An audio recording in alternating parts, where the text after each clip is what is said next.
একজন বাবা বলেছেন, আমি জমির সম্পদ ভাগ ছেলে মেয়েকে ভাগ করে দিব না, আমি কবরে গিয়ে তোদের মারামারি দেখব।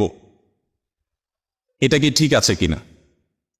শোনেন, যেই চাচা এই কথা বলেছেন, সত্যি যদি কোনো বাবা এরকম কথা বলে থাকেন যে আমি কবরে যাই তোদের মারামারি দেখবো, আগে ভাগ দেব না, উনি মনে করছেন কবরটা বোধহয় কোনো পিকনিক স্পট, যে উনি বসে বসে মজা দেখবেন।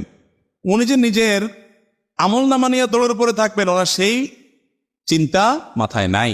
দেখুন, দিন সম্পর্কে আমরা কতটা জাহেল হলে এ ধরনের কথা বলতে পারি,